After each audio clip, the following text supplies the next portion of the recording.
In order to help students organize content and facilitate more complex learning, we as teachers must understand the basics of how information is stored, communicated, and recalled. First, we must look at the brain's basic fundamental unit, the neuron. In neurobiology, learning is defined as two neurons connecting with one another. In order to understand how neurons communicate, we must first understand its structure. A neuron has three basic parts: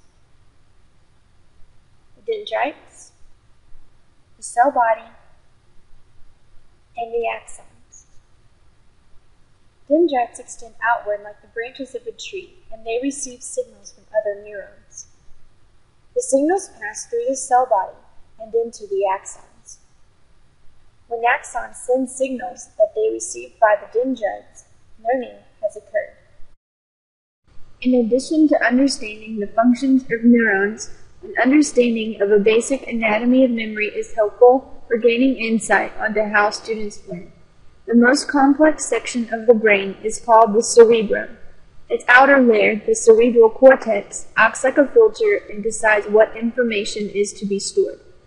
Information that is to be stored makes its way to the hippocampus or amygdala. The hippocampus files the brain's factual information, while the amygdala files emotional information. Now let's use the anatomy of memory to trace information through a student's brain. A student is listening to a discussion about Mendelian genetics. First, the student takes in information through his senses. This information is channeled to the cerebral cortex. Second, the cerebral cortex decides what information about Mendelian genetics should be stored. Third, the information stored is relayed to the hippocampus if factual, or to the amygdala if the information sparked emotion. Now we will discuss the different types of memory. Short-term memory is temporary. This type of memory functions similar to a clipboard in that information is stored briefly until a subconscious decision is made about how to dispose of it. In this temporary memory, there is no active processing, it is subconscious.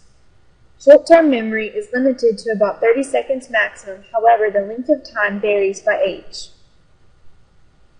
Working memory, like short-term memory, is also a temporary memory. However, this type of memory involves active processing.